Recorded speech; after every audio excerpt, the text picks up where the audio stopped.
Bonjour à tous, moi voici pour une dernière capsule. Je me nomme Jacob Abagis et je suis au MBA en gestion stratégique de projet. Aujourd'hui, je vais discuter, je vais vous faire part d'un aspect du livre The Future of Capitalism by Paul Collier.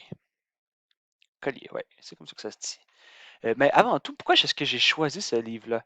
Mais regardez, j'ai toujours eu une curiosité sur le capitalisme et en dehors des livres d'économie à l'université, j'en ai jamais vraiment pris la peine de faire quelques lectures là-dessus. Et depuis, j'ai vu que Bill Gates a fait une excellente review à propos du livre, donc ça l'a amené mon intérêt à l'analyser en détail. Dans le fond, moi, aujourd'hui, je vais m'attarder sur un des aspects du livre qui est le cas contre l'immigration. Donc, Paul, lui, qu'est-ce qu'il fait? Il nous demande de faire la différence entre la globalisation et la migration. Au sens économique, la globalisation est le processus d'internationaliser des transactions industrielles, commerciales et financières. On va voir un exemple par la suite.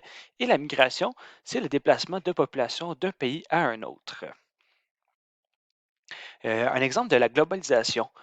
Mais dans le fond, la Chine, elle est devenue la région industrielle mondiale en raison de la main-d'œuvre et des matières à bas prix. Donc, ça, c'est un bel exemple de globalisation.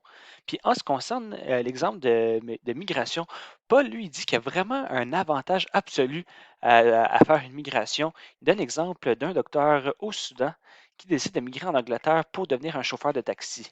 La raison pour laquelle il migre en Angleterre, c'est puisque le salaire d'un chauffeur de taxi en Angleterre est beaucoup plus élevé qu'être un docteur au Soudan.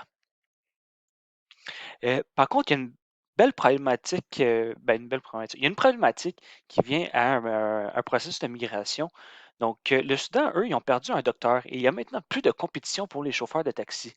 Le seul gagnant dans l'histoire, au final, c'est celui qui quitte, sinon, il ne quitterait pas. C'est un peu la philosophie que Paul a là, lorsqu'il parle du processus de migration. Et il ramène quelques questions. Là. Dans le fond, les questions qu'il soulève, c'est à quel point la migration est avantageuse pour le pays d'accueil et le pays d'origine, qui a l'avantage et le désavantage.